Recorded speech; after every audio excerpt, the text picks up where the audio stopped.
I Want to Jump Like Dee Dee, with me, Giles Sibbald, is the music podcast that does music a bit differently. I'm talking to some incredible musicians, DJs and producers about how they use an experimental mindset to fuel their own creativity, pursue new challenges, overcome fears, bounce back from mistakes. It's hard to overstate the influence that my guest today has had on the music industry over the past 40 years, I guess. Starting out in a punk rock band, he's been at the front of the ever evolving electronic scene: house, acid house, ambient, meditative, drone, psychedelic. He's worked with Joe Strummer. He's run record labels. He's written Paul Oakenfold's official biography and remixed and produced countless artists like Armand van Helden, Soft Cell, St Etienne, Cornershop, Billie Ray Martin, and has also collaborated on the really kind of like sort of experimental project Beyond the Wizard's Sleeve with Erol Alkan. More recently, he's been doing his own thing, releasing a series of very hypnotic ambient healing experiences, raising money for Mind. And latterly, he's released Hypnotic Response, which is sort of more of a sort of psychedelic, kind of experimental cosmic set of tracks. So it's a real absolute honor to welcome Richard Norris to the show. Richard, hey, welcome. How you doing? I'm good, thanks. Cheers. Great. I hope I got. I got a few things in. I'm sure I didn't sort of capture everything. But first of all, it's been a sort of busy time for you with the house move, and then and then you broke your ankle as well. Yeah, I think it's the universe telling me to slow down. I mean, we kind of it took like 8 months to move, and there was just all kinds of shenanigans, as you normally expect when you're dealing with estate agents, and which was quite. I think I've kind of washed the estate agent vibe out of the house quite well, but it took a little while. And but yes, they moved. It's all like, right, everything's really busy, and then sort of like just as we'd moved, and that second day we're in, I was just walking along the street at 10 o'clock in the morning. Very sober. It wasn't a drunken fall, but I just fell flat on my face, and oh my! I just thought I twisted my ankle. I didn't think it was gonna, and I didn't do anything about it for a week. I was thinking, this still hurts. What's going on? Oh wow! And because I thought, twisted ankle would be all right. And, but yeah, so then went back in and it was broken. So it's taken. Yeah, I've had a good kind of 2 months of moving out from the city to the country, and somebody in the divine realm telling me to slow down because I haven't really, which has been a shame because I'm in East Sussex, and it's just beautiful rolling hills out here. And is it? It's kind of if I walk sort of 10 minutes direction, it kind of looks like New Zealand. It's amazing. Oh wow! Space, and so my dog's not very happy that we haven't been able to do our 2-hour walks, but apart from that, it's been good. It's just an interesting.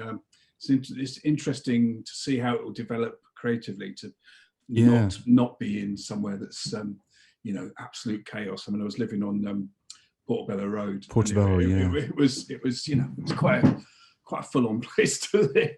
So so whereas now it's just silence and trees and stuff like that. So. Is this the sort of the first time out of the city? Or at least for a period of time. Yeah, for about 7 years. We kind of we actually did live here before. I'm in Lewes in Sussex, just a few miles out of Brighton, and we did live here for quite a few years, and then kind of moved back into town, and then we kind of had a good old run again. I've been in mainly was in Ladbroke Grove since sort of. Probably kind of since Acid House, so 87, 88, something like that. So so it's that was kind of my sort of spiritual home, really. And then something about Lewes got us. We kind of I came down here with my wife years ago, and we had a kind of beat up orange camper van, and we was parking outside this pub, the Snowdrop, because we'd heard this was kind of groovy pub, but I think we were about 15 years too late. But and we were just kind of camped there, and there was something about the place. It's kind of, I had a friend here when I was at college, and I remember coming to visit her, and her mates were like sort of druids or doing Viking reenactments, there was just like weirdness around the place. And there's lots. It's like a nuclear-free city, and there's loads of independent shops and stuff, and it just felt a bit like a kind of a home for freaks. So so I kind of fitted in quite well. Yeah, that suited you. That's it. It's like, like Philip Cargon, the head of the Druids, is here, and there's quite a lot of writers. There's lots of writers and like journalists as well. Lots of kind of high-powered journalists are around. So it's an interesting place. Yeah, I guess it's a totally different sort of vibe, like you just sort of said. It'd be interesting to see how your kind of environment and the both sort of physical environment and then the people that you kind of meet and get to know. How that will affect you, I guess. Yeah, I mean, in part of the reason that I started doing the Music for Healing series, which is these 20-minute long ambient pieces, just stuck up on Bandcamp, was because of the chaos in town, because there was we were living just above this like very very very kind of chaotic and quite dangerous cafe, which had there was kind of dealing and fencing and like a lot of people getting kind of, it was not particularly pro women. Women were getting kind of shouted at, and there was just like this noise outside from about 9 in to like midnight, and it was just crazy. I mean, going to the point where I'd open my door and 3 people would walk in the door, would fall into my house. Or like, I remember like getting surrounded by 10 guys and going like, "You move out of here!" It's just like, it was really full on, and it was every day, and you could hear it outside the window all the time. It's like loud shouting. So I just had to do something about it, and so I started making these pieces. I was like, it was a mild level of anxiety. It wasn't like really full on. It wasn't like panic attacks or really it was just mild anxiety, but I still felt that if I didn't do something about it, it could escalate to something a lot more serious. And so I just started writing these pieces that were it's kind of my safe space, and just created a room in the house for the studio, quite a small setup, just a few keyboards and computer and stuff, and it did really help. It kind of it's something about getting into a quite meditative space, and all this music's like 60 BPM, or in fact you can't even hear the BPM because there's no drums on it. But it's all at the kind of a sort of half a pulse, half a normal human pulse time, or half the speed of a regular house track, really. So it's sort of something about just creating this space, and obviously having making much slower music, you kind of have a lot more space within it, and then and it's kind of really thinking about like the environment of it and the kind of landscape of it, and sort of, because I was in that kind of frantic world outside, I kind of really escaped into it, and I also could kind of see this kind of wider landscape, and it was almost the kind of the yearning for this other landscape, but not actually being there, was quite an interesting thing. And I know a lot of my favorite Brian Eno records that he did, a lot of the early ambient records, he was in a tiny apartment in New York, which is quite interesting, and I think he was probably yearning for where's he from? East Anglia, East Anglia, kind of wide open, the Broads, and I think there is something about that kind of that point when an imaginary space can become almost real, or it could certainly, I'm sure you can trick your brain into thinking it is an actual real thing, and it's certainly helped me move out of a kind of fight or flight situation into a much more grounded thing. So it'll be interesting to see what happens here now that a lot of that's been taken away, and I am in that space that has a big landscape, and I can see the sky for the first time, and not a bunch of houses, and and there's not just violence on the street. You can sort of sleep at night in the quiet as well. So it's weird. It's taken a few. I mean, I've been here since June, and it's like now. A few months on, but it's taking its time to really settle down. But I think it will be good. I think it's going to be because of kind of the way I've developed my kind of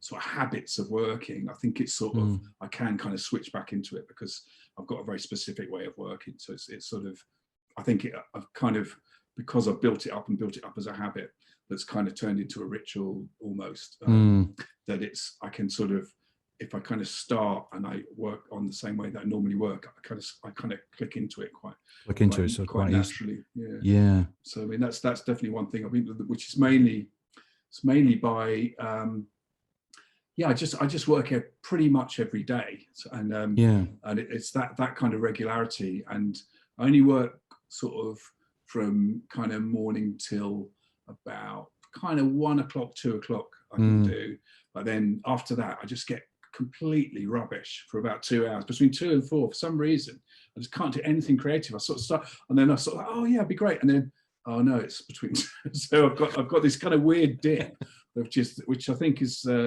which would be very good to start kind of using as kind of siesta time, I think.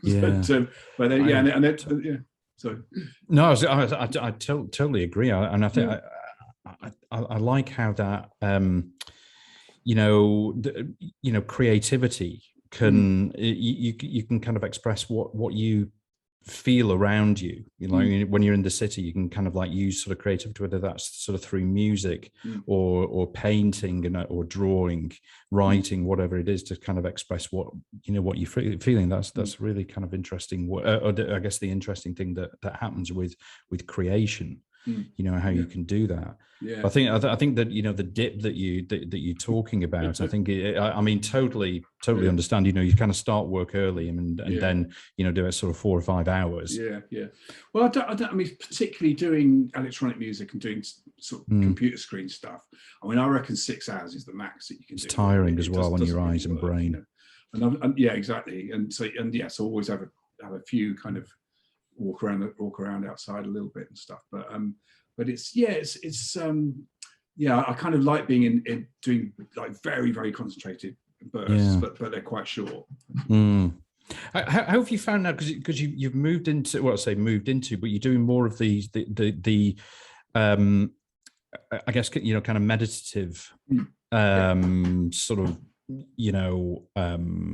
that kind of meditative writing and sort of output. I mean, how have you found that sort of whole process, in terms of sort of, for example, like beginning and end, where does it sort of end?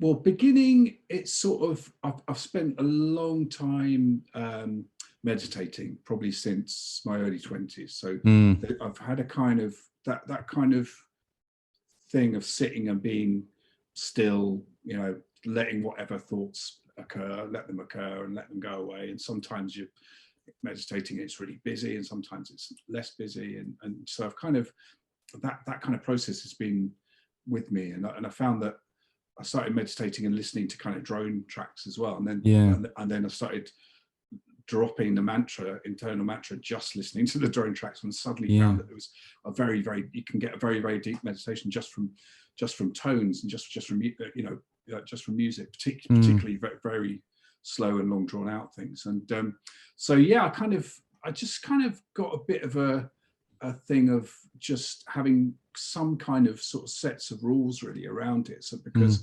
it's abstract music, it's very, and one, it's abstract music, and two, that there's so much so many different kind of sounds you can use nowadays, or so many different effects, just within a computer, that you do need some kind of boundaries. So I kind of there are certain things that just keep reoccurring, so that the tracks are 20 minutes long, the same BPM. I only use a certain amount of things, and half the time I'm trying to think, okay, well, I'll just use one element, or just like one pad element, one piano element, or one, just kind of keeping it like that. But I don't know, they sort of seem to go in an arc. They sort of seem to, I think it's the repetition and just building up that kind of the hours really of just doing it, and it feels a lot more like a craft than it does, an art in a way, because it's a bit like I say, like abstract painting, and you're just kind of chipping away at stuff, and then a lot of time it's sort of, you can build this quite dense and rich kind of sort of widescreen kind of soundscape, but then you have to just kind of chip away at it, and it's more. I always know that the tracks are working when it's that point when when I take something out and it sounds better. That's always, you know, I'm a sort of maximalist who becomes minimal rather than a minimalist that goes out. I'm always like that. So I kind of throw quite a lot of stuff at it.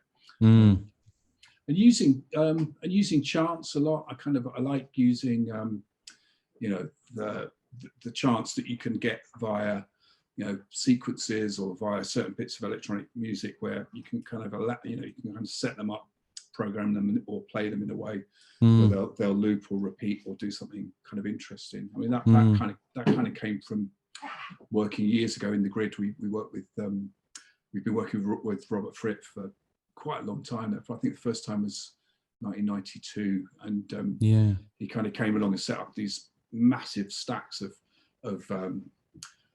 equipment with these enormous long delays that were sort of like a minute and a half or something. These delay things. So he'd play something, it would come back a minute and a half later, and it seems like there was a kind of randomness to it. You know, I mean, he obviously had a kind of very set practice and set way of doing things, but there was also this you know, allowing chance to do what it does. And then I think once you have that in there and you've got a kind of the chance element, it really frees you up. You know, and it's sort of, you know, and I think, you know, I think that's kind of, in terms of you know, an experimental practice, that's kind of where I'd come from. It would be chance and allowing machines to do what they do. Those are the kind of main things for me. I was going to ask you about that. I mean, because you know, because that you know, kind of mindset that you have. Obviously, you've had that you know, for many years, which we can kind of get onto. But you know, having that sort of open-mindedness to look at these different, you know, kind of soundscapes. And sort of what works, what doesn't work. Like you say, you know, you kind of, it's interesting you say that you're bringing everything through a sort of big funnel, and then, you know, kind of taking bits out that you don't like and that again, to me, sort of suggests that you know, your kind of gut instinct is you know, is something that you rely on quite a lot. Yeah, absolutely. I think it's definitely comes from being pretty much self-taught. You know, I was kind of, you know, my you know, my real background was punk. I mean, that was the absolute kind of you know, epiphany of like, you know, I love the kind of romanticism of it. I mean, I found it very sort of, you know, particularly with the Pistols, I just found it's kind of amazing story. It's kind of almost like a myth, you know, sort of kind of weird Dickensian creatures, you know, that didn't look particularly tough either. I mean, it's sort of meant to be this kind of hard music, but they look kind of like waifs, really. Absolutely. You know, waifs in Westwood, and it was and you know, but it had this amazing power, but this kind of romanticism, the kind of that you know that Vivian and Malcolm brought to that situation, and also just that thing of, you know, the thing I really got out of it was, you know, do it yourself, you know, as a way to live. You know, it was you know, because you just couldn't before, you know, you weren't allowed in big recording studios, you weren't allowed to sign to big labels because, you know, no one ever did, you know. And so you know, suddenly the doors were open. You could make a single for 500 copies, and you know, and you could get it out there and get it played on the radio. I mean, my first single, we pressed up some copies, took it to Rough Trade in London. They paid for most of the whole pressing out of the till. Then went to see John Peel and just knocked at the door at the BBC, and he came down and took the record, and then he played it the next night, and it was like that access to, you know, and that was national radio that everyone, you know, and anyone of a kind of left to centre disposition was listening, you know, religiously to Peel. So that was that was the Innocent Vicars, wasn't it? Back in, you know, kind of like 1980. Yeah, I mean,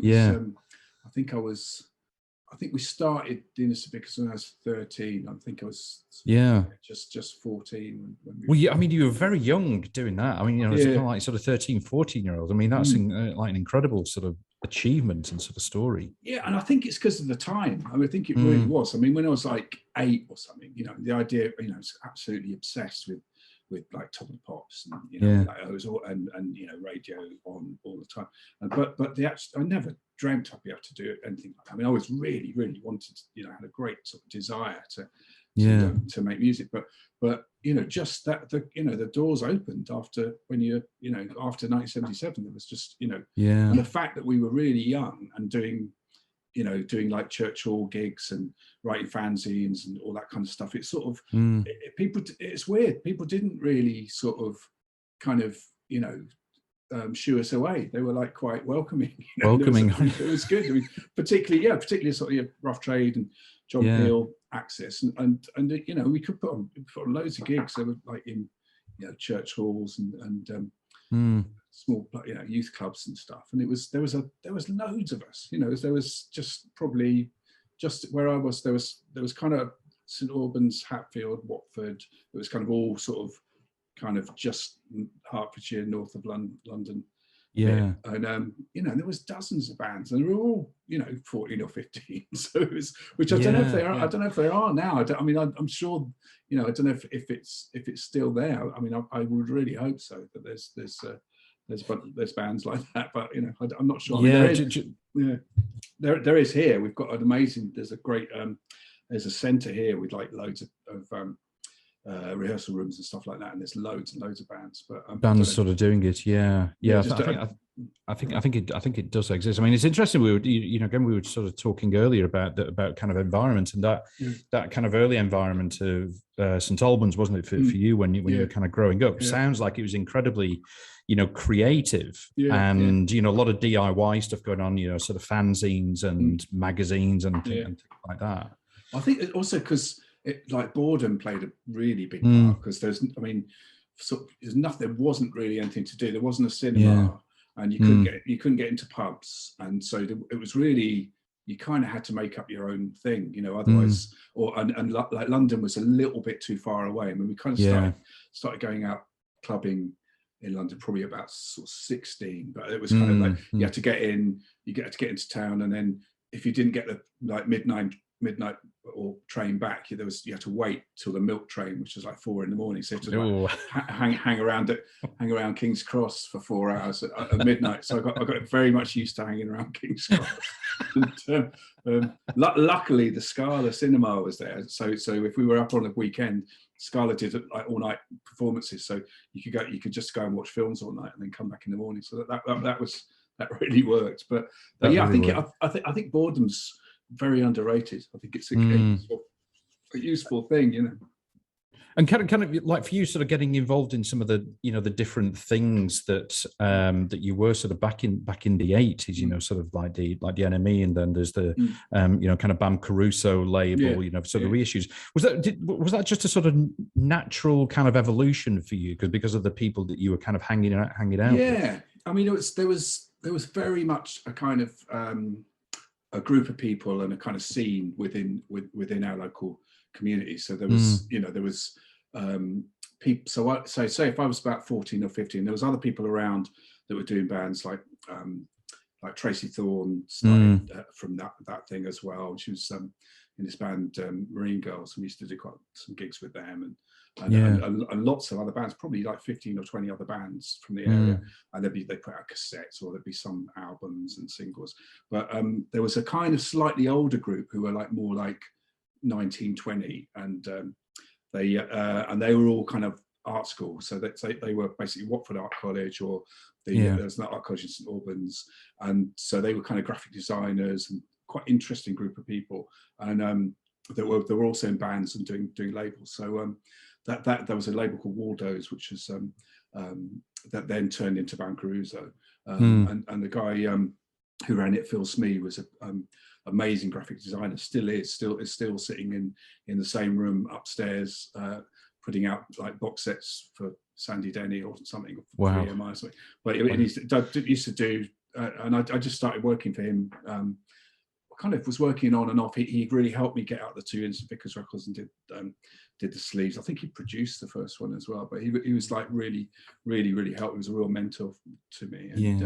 And I started working with him. I went to college in Liverpool, and then started working in the holidays, but then worked full time at his place. But it's just it's just an amazing education, because it was he had about 30 or 40,000 records, like just stacks and stacks and stacks, and lots of the reissue label people like Ted Carroll from Ace and the guys from lots of different labels would come out to St Albans and see him. So suddenly kind of started meeting all these people from the music business, or we'd go up to EMI and do a meeting about some sleeve or something. And it was I was just a kid, but it was amazing. You kind of had this sort of access to these people. Then we started doing a magazine. We started doing this magazine called Strange Things, which was kind of it's kind of trying to be. It was kind of a bit of the sort of forerunner of kind of Uncut and Mojo in a way, but very much based on things that we liked as fans. So there'd be kind of comics and writers and lots of music in it as well. And so I kind of started interviewing people for that. And so I interviewed like Alan Moore and Kathy Acker and loads of bands like Wire and the Go-Betweens and just those people, and Psychic TV as well, which was one of them, and then that which led to me working with Genesis P. Orridge on a record, and at the same time, so we started doing that. That was sort of 1987, just before Acid House had really Acid House broke, yeah. And and at the same time, I was we were reissuing all these Bam Caruso psychedelic albums. We put out probably about 50 albums, and so I was then very timidly going up to the NME and Melody Maker offices and stuff, and trying to get some press for these records, and it was just, and also doing that, and also doing the interviews, I just found absolutely terrifying. I mean, Did you? I was not very despite being in bands from an early age and stuff. I was really shy, properly. Yeah, but really wanted to do it as well, and the kind of the wanting to do it sort of overcame the shyness, and sort of and just really struggled for a long time, right into my 20s. I was really struggling with that, and but I just loved it. So I kind of had to like really make myself do these things. But yeah, I mean, going into the NME offices was just it was there was about 8 of them there, all just about to take the piss out of you, and just really like it was that really kind of like just sort of one-upmanship and banter going on, and actually I ended up working for them and doing their dance coverage, because they'd done some stuff, and James Brown, who was features at the time, continually pulls me up when I say they didn't really do much about dance before Acid House, which is true. I mean, Stuart Cosgrove did a lot, Paolo Hugh did a lot. They had done some stuff on techno, and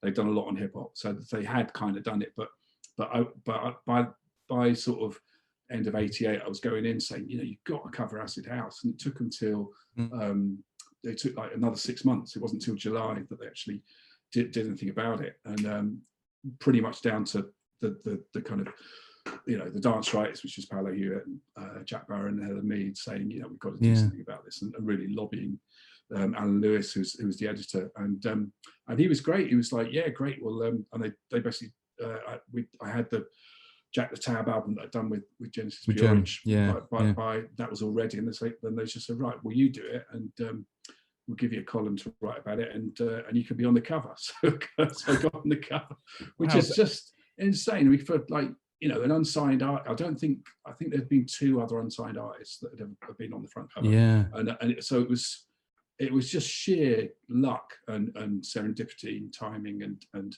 probably Genesis P. Orridge doing magical rituals as well. But that probably helped, And, it's funny you say that, Richard. I mean, you said about the sort of shyness and stuff. I mean, I was like, I still am as well. That's my kind of base sort of personality. I think. I know there's lots of discussions about whether you actually can get rid of it. I mean, I've overcome lots of challenges. Well, you're doing this. You do. Well, this is it. I mean, this is one thing. I had to be pushed to do this. Right. And like my kind of default was, well, who's going to want to talk to me? No, I don't. So I had to be pushed to kind of do it. But then there was that part inside of me, exactly as you said, that saying, no, come on, you really want to do this. I do. You want to do it, and it's that just pushes you. Yeah, I think it's that sort of wins out in the end. Yeah. Do you know the Stephen Pressburg book, The War of Art? I don't know. Oh, no, you should check it out. It's great. It's really oh, good. really? It's about how to get over creative blocks, and and it's really good. He kind of he talks about how the thing that's that voice in your head and that nagging thing, he calls it resistance, and Resistance. and he gives you this ways of getting over resistance, and sort of gives examples about sometimes the resistance is at like right at the end when you've actually done the project, and then you're just about to deliver it, and then you go, oh no one's going to want it. I'll just scrap it, and it's so bizarre because it kind of happens like it happens. I'm sure it happens to everyone, but it was really interesting, the book, just kind of realizing that there are ways around it, and you can kind of just by, and part of them were show up every day and do the work. That was the kind of main one. I wonder if it's something to do with this behavioural thing that we have, that when you agree to do something and it's kind of 6 months away, it's fine, because you can't visualize the end of it, and the closer that you get to it, then you start thinking, oh God, I really wish I hadn't done this now.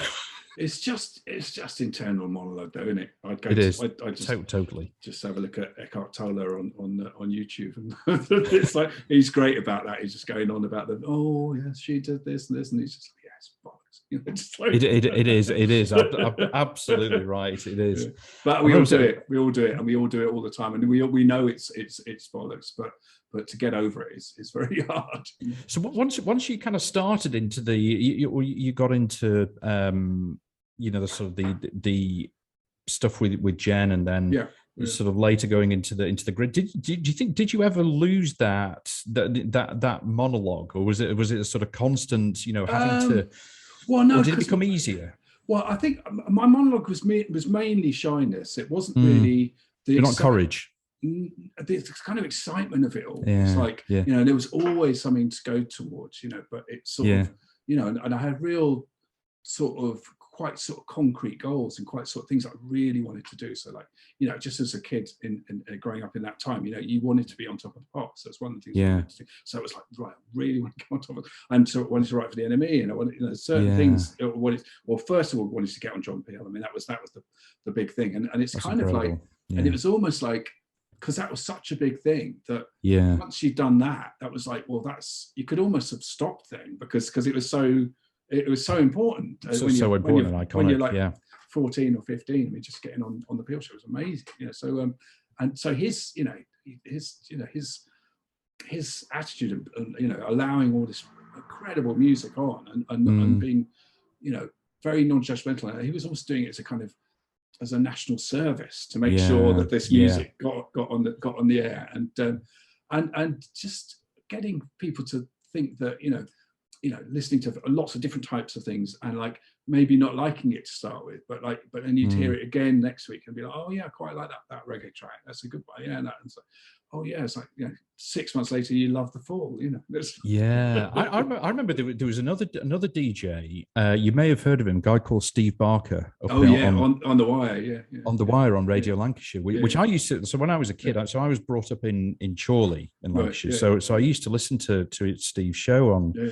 Kind of like in the mid 80s, and it was the place that I sort of first heard heard a lot of Adrian Sherwood and Tackhead and Gary Clayle and sort of people like that, and it was just amazing, just like hearing all these different sort of soundscapes that were sort of coming at me, and as you say, it was that again, that non-judgmental, was just sort of excited in his own inimitable style, but kind of like of putting new music out there for other people to enjoy and listen to.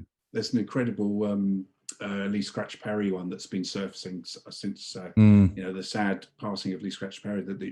There's a 2 hour on the Wire special, which is brilliant, and it's I think did it go out on like Sunday afternoon or something? Sunday afternoon between 2 and 5, I remember. Amazing.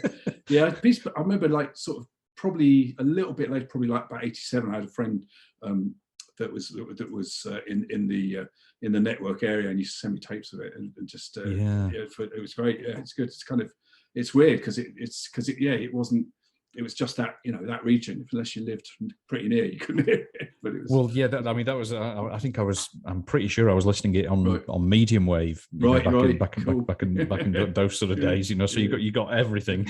Yeah. Plenty of sort of interference.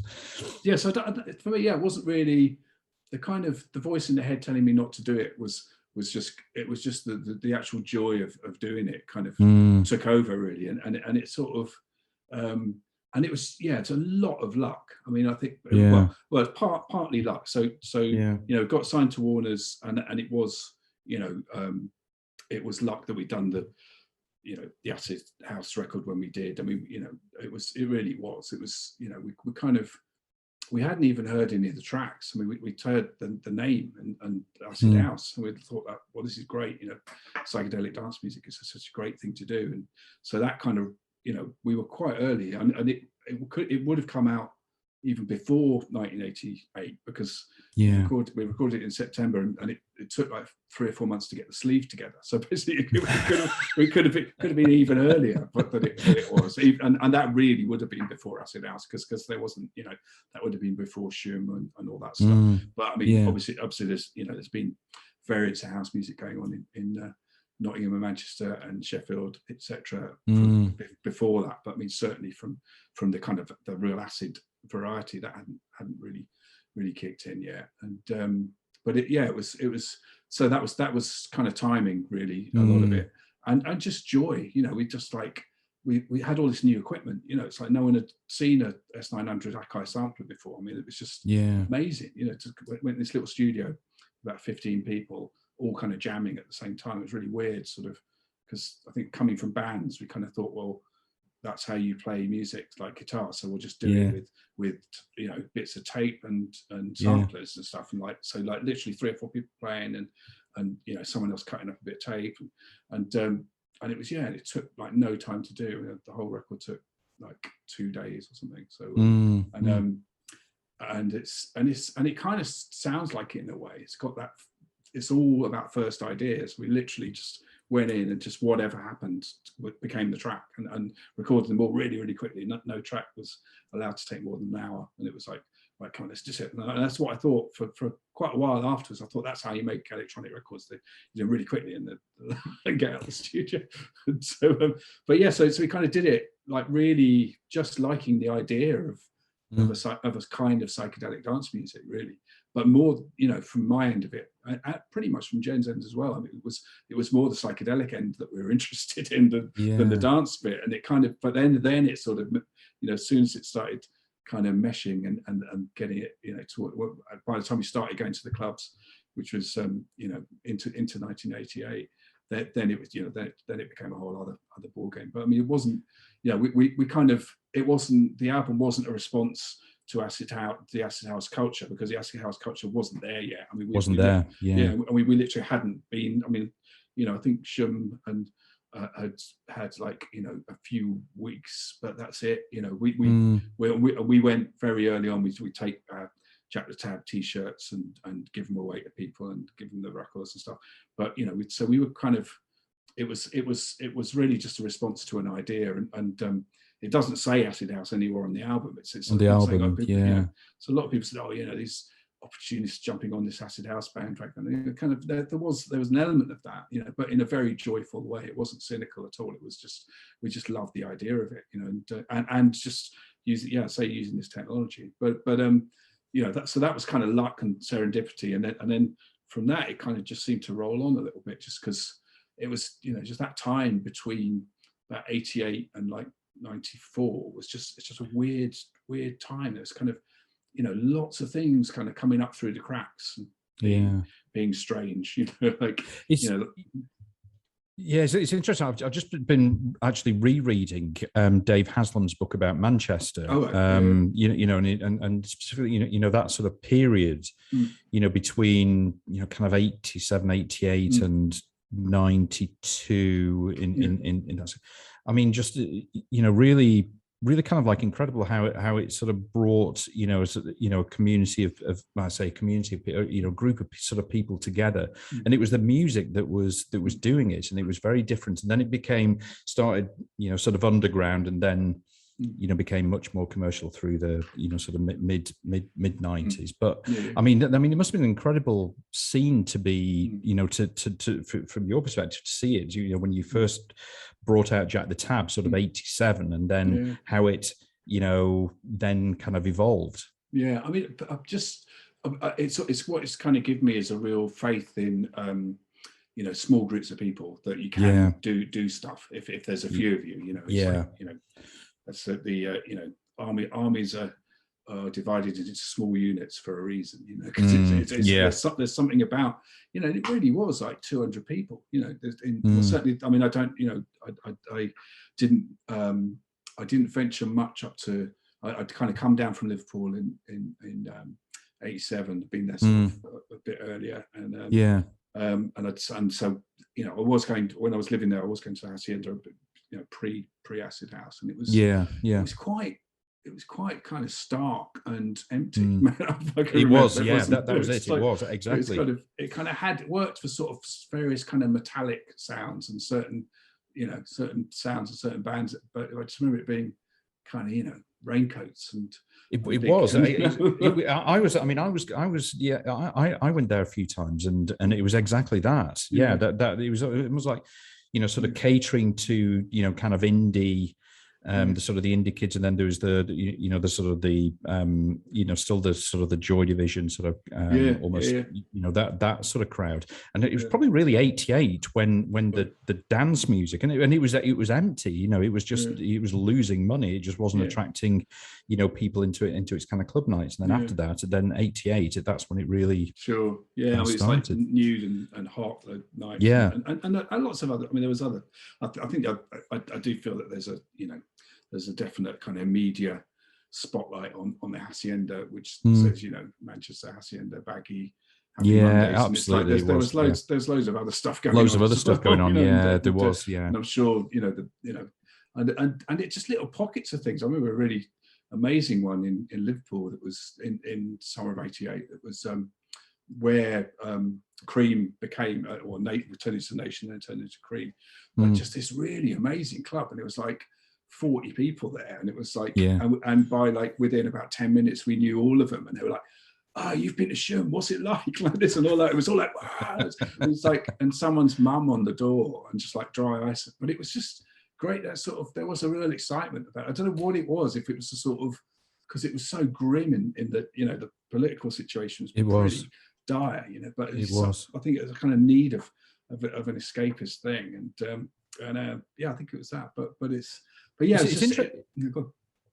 So I was just going to say it's interesting. I think with that example that you gave, where there's a small group that sort of discovers something, and it's almost like you can kind of build a, like a sort of community or sort of small communities based on something that you have in common, whether it's your kind of values or you've sort of shared experiences of something like that. Where and I think that's just really, really interesting when you can kind of build that. It kind of gives you a bit of faith in humanity, doesn't it? Well, that's what's, I mean, things like, you've been involved in building like arts labs and things like that. It's kind of the same sort of idea. I mean, we've been doing it up here with this thing I run called Journey to Utopia, which is talks and things. We do it at the Cockpit Theatre once a month. Lately, we've mainly been doing it online, but it's the same thing. And that kind of came out of going to see the Robert Anton Wilson play Cosmic Trigger that they did, and then suddenly there was a group of people, and one of the slogans co-opted from Timothy Leary was find the others, and it really was. And I kind of went to see that play, and they had a few talks on various things on, and I was like, oh yeah, this has got that thing. You kind of get to recognize it within sort of scenes quite there's a bit of a buzz in the air, can kind of really tell there's something going on. So that kind of led to going to hooking up with people at the Florey, and then hook up a whole load of people in Sheffield and who do Festival 23, and then so, and we're still doing the Utopia things. We did it at a festival in Birmingham. We're going to go to we're going to do a day at Coventry City of Culture in March with I'm doing a gig at the Coventry Cathedral, and we're going to do this thing after that. So yeah, there's something about those small groups, small connections. Groups. Daisy from the Cosmic Trigger gang calls the mycelium network. It's basically all the mycelium are kind of under the ground, but then suddenly there's one point where they converge, and then they kind of come up out of the ground. And I kind of like that idea that it's, there's sort of, just finding the like-minded people. It's, it's for me, all of the things that I've done in music and culture and writing have always been about, try to foster that kind of community, and that's why my label's called group mind for a reason, rather than individual mind. And you've always been interested in that kind of subculture and that kind of I don't want to call it genre, but essentially subculture. That's something that's always fascinated you. Yeah, sure. From going to like the shop called Compendium in Camden in the 80s, and you'd find Timothy Leary, Robert Anton Wilson, William Burroughs, all the beat poets, all kinds of weird esoteric kind of magic stuff, and Buddhism books, all these things, and you just couldn't find them anywhere else. It was really hard to, it wasn't a high street thing, so just sort of, it's had a real kind of frisson of not kind of danger, but certainly like this was an occult world that you're going to find lots of interesting ideas and it's going to take you somewhere. And so I've always liked that, and because every kind of, certainly every music scene that I've been in, or music group of people, it's always been around the kind of DIY punk, things like, even like we had loads of fun during like the Electro Clash time as well. That was a kind of tiny little scene, and same with Acid House, and and now I'm really finding the same sort of group with Group Mind, particularly on Facebook. We've got a really kind of a big group there, couple of thousand people that recommend new records and do that. And I kind of always like that kind of connection.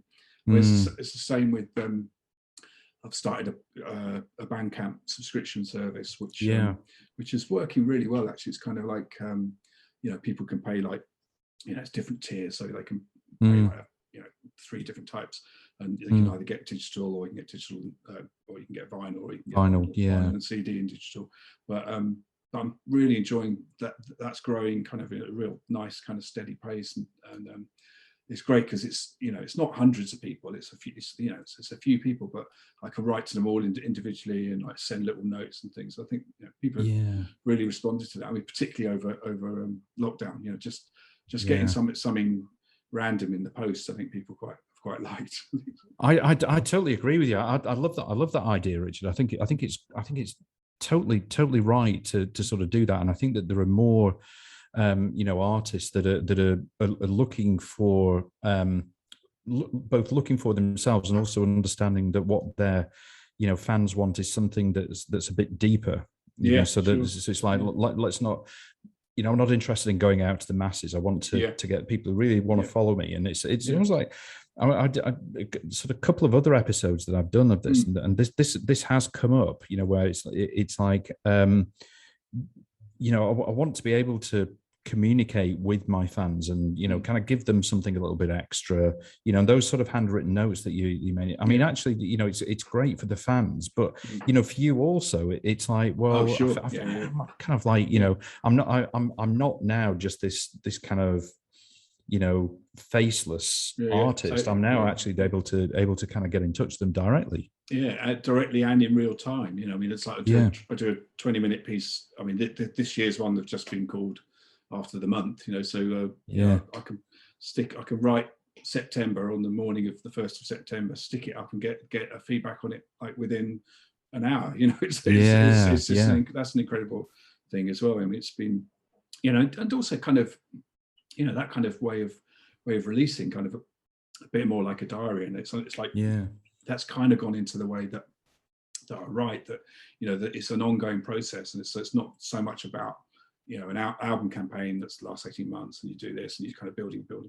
It's more like, no, it's fine, just put something out, and then put something else out, put something else out. And it's kind of, you know, occasionally you can put the big album out as well, but it's kind of, I kind of like that, making it sort of a really ongoing thing. It's just it becomes so much part of your life that it just feels really natural to do that, basically. Yeah, and I think you know, the you know, people are looking for, I think, you know, something that they can relate to as well, and you know, and I think that really helps, where you can kind of connect with an artist and see that, okay, well, they're kind of on a journey with creating this sort of piece of music, and it might not be finished, and that's totally fine, because I think, you know, the artist needs to come back. You need to come back to it and keep playing with it and keep changing it, and it's a nice journey to be on.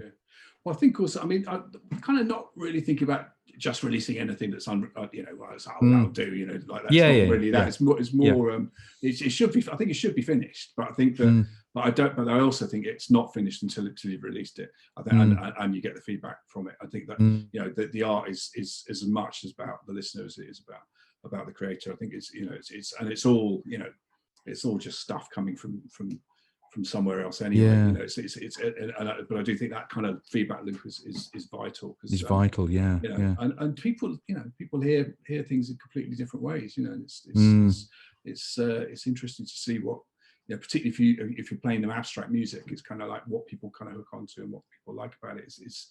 It's you know, because you've almost got to listen in a very different way. You've got to kind of totally slow down, and you've got to kind of, you know, it's not like listening to Spotify and, you know, pressing the new track after 30 seconds, 20 minutes long, you know, so it's kind of, it's a different, I mean, very influenced by Pauline Oliveros and her idea about deep listening, and you know, that really kind of, you know, saying that it's you know, you've got to listen to all of your environment, which her, you know, idea is very similar to John Cage's, you know, about the, you know, every sound is part of an orchestra, you know, and you know, not much difference between noise and sound, and, you know, just that I've been very influenced by those things lately, because it just you know, particularly in the age of that Spotify and flipping and things.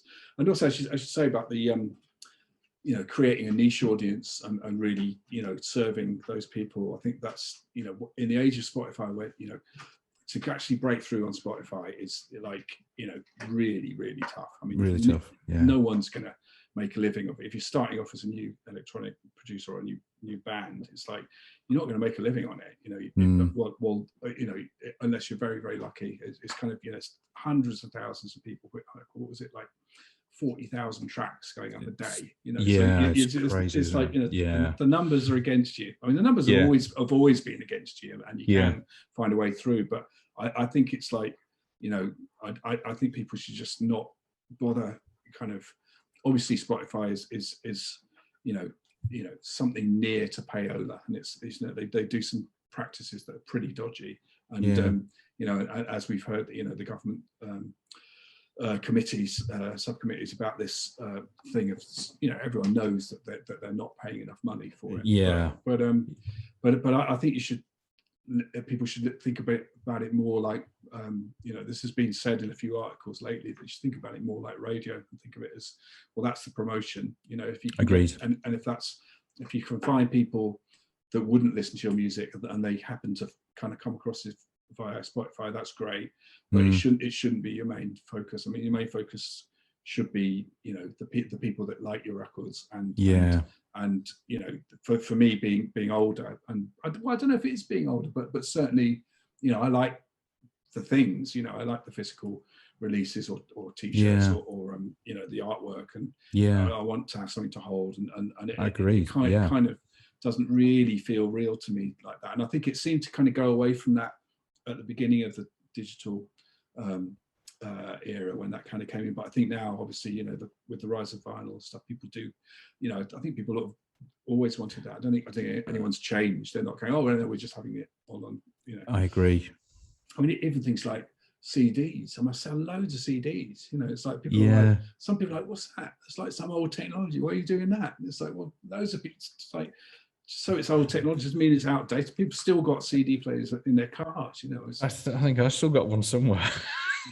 In fact, I do. I've got a sort of rack full of Exactly. CDs that I still dig out. I don't know. There is something. I'm not sure what else it gives me musically or sonically, but just something of putting a CD in. I don't know. It kind of feels good. Well, particularly for ambient, I mean, it's great because you've got you don't really want to have like the sound of like some, someone frying some chips on the top of the record if it's ambient. And there's always you're always going to get clicks and block pops on vinyl. And it's quiet music, kind of, it does sound quite good. Clean, basically. Yeah, for sure. Yeah, I mean, just on as I think like over your career, it seems to me, you may not feel this, but it seems to me that you've taken various risks sort of along the way with things that you've done. Do you feel that your risk taking has changed in any way, or with some of the things that you choose to do, or do you not really see them as risks? You see them as kind of part of your creative. I think yeah. I mean, the risks have definitely been there since being like 17 and trying to go to the NME and being absolutely taking about 4 goes to get through the door. I was so scared, and I think that kind of risk. But they're kind of more, I don't know. Mine are more kind of like obstacles that you have to get over, rather than out and out risk. Because I don't really. I mean, I did feel when I started the Bandcamp thing 2 or 3 years ago. And I had a friend who runs a label called Castles in Space, and he'd done this Bandcamp subscription thing, and it was going really well. They had like I think his was like 300 people or 500 people, and it was going really well, and he was making a bit of money out of it, or enough to plow back into more releases. And at that point, that felt like a real risk. I was like, right, so basically to do this, I've got to release regularly, and I've got to release vinyl, I've got to release CD, I've got to do regular digital things, and that felt like a risk. And the main risk was, is anyone interested? It really was like, it's like, and also it kind of feels, it feels a bit kind of egotistical or to self-promote. And I think a lot of people have struggled with that, and I think that's changing mainly because everyone's doing it, it seems a bit less, but it that kind of thing, you don't, I'm not that pushy. I kind of like, I know what you mean. I kind of get there through just sort of will, really, but not sort of like, hey, look at me, this is my thing. and I think because it can kind of put people off, but I think that's really changing. I think people are kind of realizing that to survive, you've got to promote. You've got to do this, So that felt really. I just thought it wasn't going to work, and it was certainly a financial risk. It was like it's like, well, I've got to press up albums and pay for them, and it's like, well, they're not cheap, So, no, for sure, yeah. But we're up this now. Coming towards the end of the first year, and I would have put out probably 9 CDs and 6 albums as part of this thing. So that's what you get if you're at the top tier. You're getting like, sort of way over 200 quid's worth of records for cheaper, and all the digital catalog, and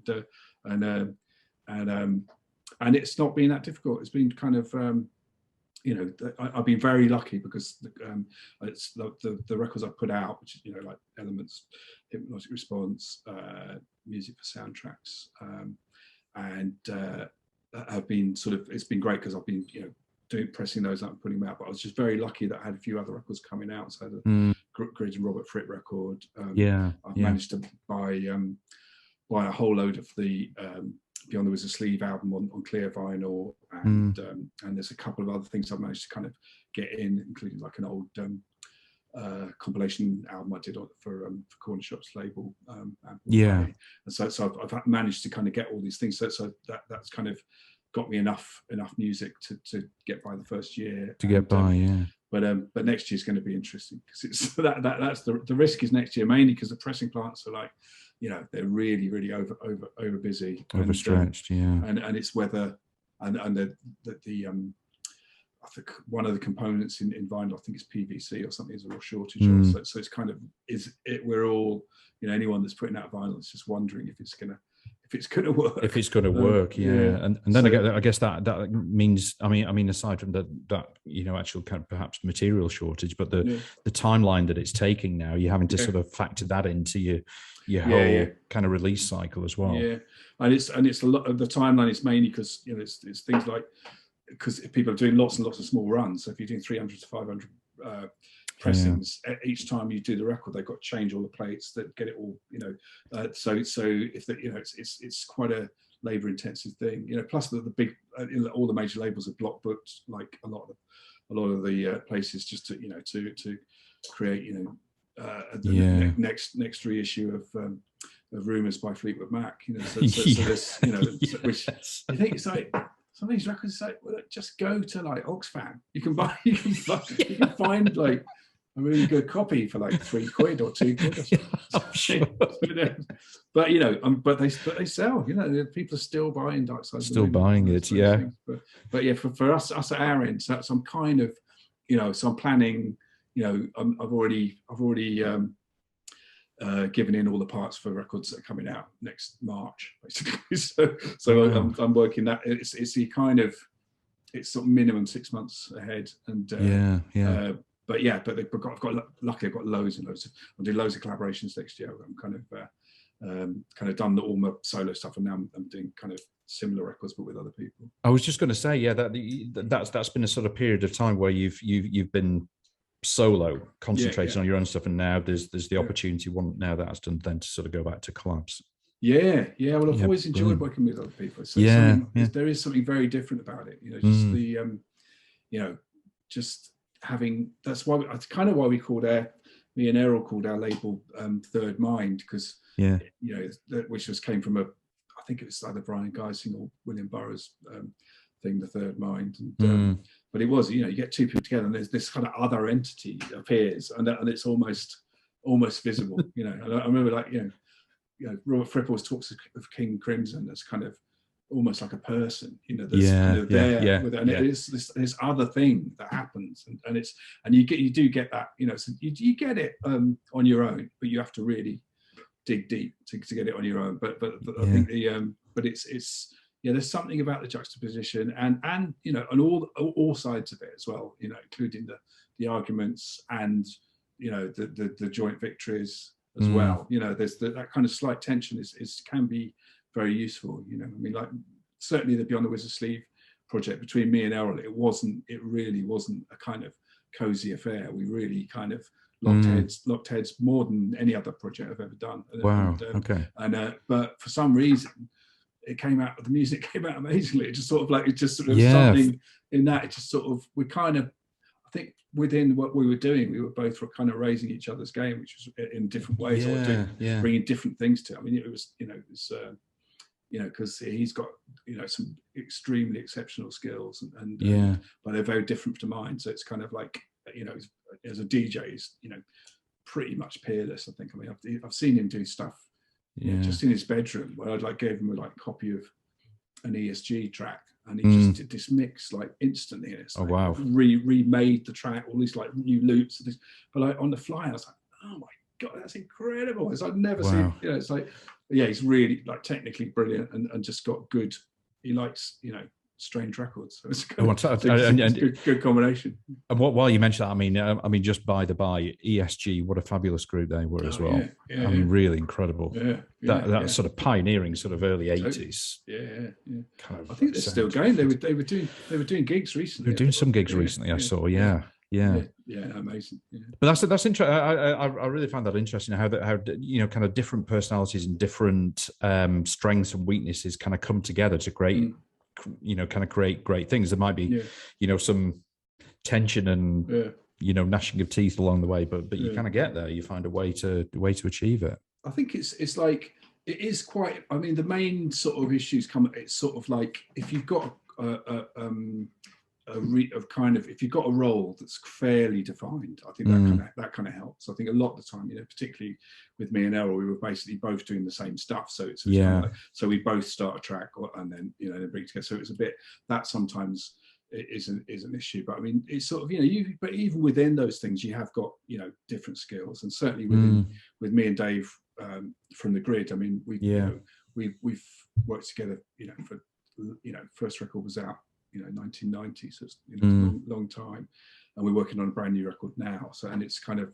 we'll have periods like 5 or 6 years where we don't really work together, but within 5 minutes we're straight back into the thing. Yeah, and it's sort of, and we're quite a different. I mean, there's two people were fairly different. I mean, I'm southern, he's northern. He's slightly older than me, slightly different scene, and it's we are quite different, but there's things that you kind of the reasons that we do it are kind of the same, and a lot of the influences that we've always had have been quite similar, and we just laugh most of the time. Humor's probably the main thing. It's just like insane amount of just ridiculous in jokes forever. That kind of makes it work. But yeah, we're working on a new grid record at the moment. Fantastic! Yeah, started doing. We've done one vocal, the first vocal, which was Andy Bell from Orridge has done the first one, and we're talking to a number of other people to do some guest vocals, which is quite unusual because I haven't had that many vocals on grid records. On grid, we're looking at also at some instrumentalists as well. But that's been weird because it's like I haven't worked for years, and then suddenly within about a couple of weeks we had 10 tracks, and it was like, wow, that's incredible. So it's been really pretty exciting. So going to see how that goes, and it's interesting because I mean the grid for me is definitely my most kind of commercial thing, and it's built on a real love of pop, really. So it's kind of it's quite sort of whereas everything else is a bit more kind of left to center. That's kind of but kind of pop in a kind of Warhol way, really. I think we like pop art, really, and it's but we also like trash. We love Divine, and we like John Waters movies, and just that. Yeah, I think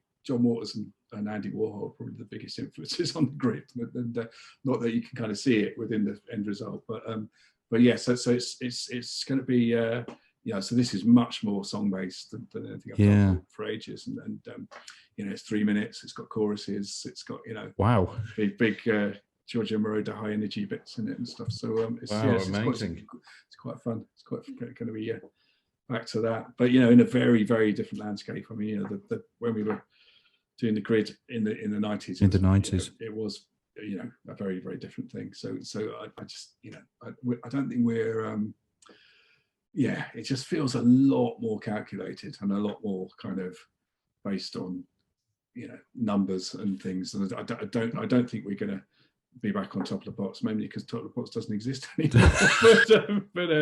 but I think it's I think we've definitely got there will be interest in it. I think that there's an interesting fan base, but actually getting pop records to market, I think, is very hard nowadays. It's very hard just because there's so many people out there. And I think in a way it's actually what we were saying before about building a niche and building something small. It's probably that's probably easier than doing something with that's got any money and a big campaign. I mean, I did the Circle Sky record that I've done lately. We did via BMG, via a big label, and it's kind of like it probably will get somewhere. And there's certain things that will really help. That we might get a good sync on it, or we might get there's things that we can do to make it work. But I found that the stuff I've been doing on just on Bandcamp and on Group Mind has had a much bigger kind of uptick with people in terms of just engagement. It's just they're just much more engaged because of the proximity to it. And whereas the other one, we spent a lot more money on it, or BMG spent a lot more money on it, but it's harder to break through because it's if you've got that many records coming out every day, just to get them on the radio, it's really difficult, isn't it? So I think it's a great time to be independent and to build your own, your own thing from like one fan up, and if there's, I mean, I remember some Jazz Summers from Big Life saying it's like if one person likes it, that's enough. And it was really enough. It was kind of militant about it. It's like, right, you just do it. If someone likes it, that's great. And I've always liked that. I mean, I think that's a really tough lesson to learn, and particularly when you can't eat. But it's like, I totally agree. Yeah, I mean, I think what you're doing with the grid. I mean, what's going to be really interesting is seeing how that comes out 25 or so years after. Yeah. the mid-90s and see, how both you and Dave sort of evolved as people, what other influences you've had, your experiences since then, and see what output that brings. That'd be fascinating. Yeah, I think it's I think it's weirdly made it more grid-like. We've just gone like, no, we're going to do a massive high energy track. Just purely like, what are the things we love, and let's do them more than we did. Do more of them, and just it's more that. I think and Dave's very much into. He's really he's quite into a kind of pared down thing. He doesn't really like the detail. It's always been the same. I've always done the kind of detailed bits and the kind of the soundscapes and the sort of sound a lot more, and he's done more, very much the tunes and the melodies and stuff. And we kind of, it used to be I did quite a lot of the programming, and then someone else, we had a third person doing programming. Now we're kind of both doing it together. But it's he's very much, he just likes chorus, hook. He's very much like that. Whereas I'm like, I kind of want to get this drum fill and go like this. So it's quite. So I think we've become, I've become a lot more soundscapey, and he's just become more of what he was always amazing at. So some of those, listening to some of the soft cell records, the way that they're arranged. The arrangements are like, they're really full, but they're really sparse as well. It's like there's not really many chords. There's true. I can hear that. The kind of certain chords in certain tracks, but they're mainly it's mainly one top line, one sound. In fact, coming from his great love of Kraftwerk and Northern Soul, putting them together. Wow. But so it's great. It's always it's great because we're not really thinking of this as a big career thing. It's just we just like working together. It's just like working together and see what it produces. Good fun. I don't a lot of those bands that were around then, like Chemicals and Underworld are still around and still doing well. But if we did anything like that, we'd be happy. I'd definitely be up for 3 nights at the Roundhouse or whatever those kind of bands do. Or I don't think we'll ever get that, but you never know. You never know. You never know. See what happens. We might bring out some kind of pop opus, but it's mainly an excuse to make massive high energy records. Yeah. Oh, it's fantastic, Richard. Cheers. Brilliant. Well, listen, I mean, your kind of creative output knows no bounds. I think it's it's some phenomenal stuff that obviously that you've done, but have got coming up as well, which is super exciting. So, thanks so much for your time. It's been absolutely fascinating. Honestly, I've thoroughly enjoyed it. It's been really great. Brilliant. Thanks a lot. All right, all the best, and take care, Richard. Cheers. Thanks for listening to the show, and I really hope that you enjoyed it and that you'll tune in for the next episode. In the meantime, it would be really awesome if you could rate and review the show, and also share it with any friends who you think might enjoy it.